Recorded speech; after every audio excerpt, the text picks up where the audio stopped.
जैसे को तैसा मिले दुष्ट मंत्री और ब्राह्मण।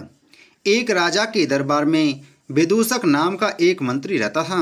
राजा बहुत बुद्धिमान और दयालु था। वह गरीबों की सेवा और दान धर्म के काम में रुचि रखता था, किंतु मंत्री विदूषक अत्यंत कठोर और कुटिल स्वभाव का था। राजा के दरबार में अनेक तरह के गुणी और विद्वान आते, किंतु राजा के बिना मिले ही लौट जाते। विदूषक किसी को राजा से मिलने न देता। यदि किसी तरह राजा से उनकी मुलाकात हो जाती तो विदूषक उनसे उल्टे सीधे प्रश्न कर सिद्ध कर देता कि वे मूर्ख हैं। विद्वान लोग अपने को अपमानित पाकर स्वयं भाग जाते। एक बार राजा के दरबार में एक विद्वान ब्राह्मण आ पहुंचा और कुछ दिन ठहरने की इजाज़त मांगी। विदूषक बोला, यदि आप हमारे प्रश्नों के ठीक ठीक उत्तर दे सकेंगे तो आपको ठहरने के दिया जाएगा। ब्राह्मण ने स्वीकार कर लिया। अगले दिन सभा में राजा से आज्ञा लेकर विदूषक ने ब्राह्मण से प्रश्न किया, आप ईश्वर को मानते हैं? ब्राह्मण बोला, बिल्कुल मानता हूँ। विदूषक पूछा, वह कहाँ रहता है? ब्राह्मण ने उत्तर दिया, वह सर्वत्र विराजमान है। विदूषक बोला, इस समय है? ब्राह्मण ने बोला, हाँ है। विदूषक ने फिर पूछा, अच्छा दिखाइए, वह कहाँ है? ब्राह्मण सोच में पड़ गया। सोचने लगा, इस मूर्ख को कैसे बताएं कि भगवान कहाँ है। फिर उसने विदूषक से पूछा, आप ईश्वर को प्रत्यक्ष देखना चाहेंगे या ध्यान में? मंत्री ने उत्तर दिया, हम प्रत्यक्ष देखना चाहते हैं। ब्राह्मण ने पूछा, एकांत में देखेंगे या सबके सामने? मंत्री बोला, सबके सामने। ब्राह्मण ने फिर पूछा, अभी देखेंगे या ठहर कर? मंत्री बोला, अभी इसी वक्त।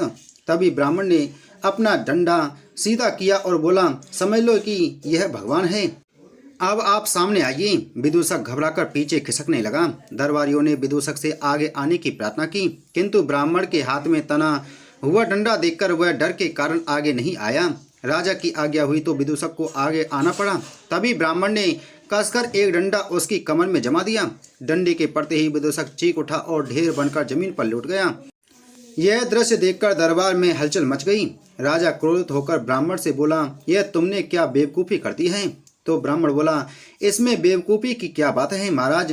राजा बोला, वाह खूब रही, एक तो बिना वजह डंडा जमाकर मंत्री की कमर तोड़ दी है, ऊपर से पूछते हो कि क्या बेवकूफ़ी की? तो ब्राह्मण ने पूछा, लेकिन डंडा पड़ने से उसे क्या हानि हुई? तो राजा बोला, हानि नहीं हुई तो क्या उसे लाभ हुआ है? देखते नहीं उसे कितनी पीड़ा हो रही है। ब्राह्मण बोला, कहाँ है पीड़ा?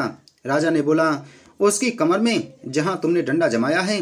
तो इस पर ब्राह्मण बोला, ऐसे में नहीं मानता, विदूषक से कहिए कि वह अपनी पीड़ा को प्रत्यक्ष दिखाए। राजा बोला, लगता है तुम पूरे पागल हो।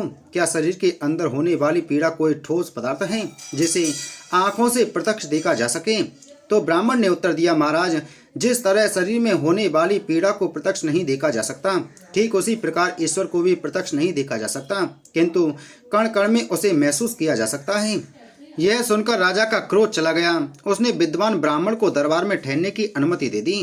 उस दिन से विदूषक ने उल्टे सीधे प्रश्न करना छोड़ दिया।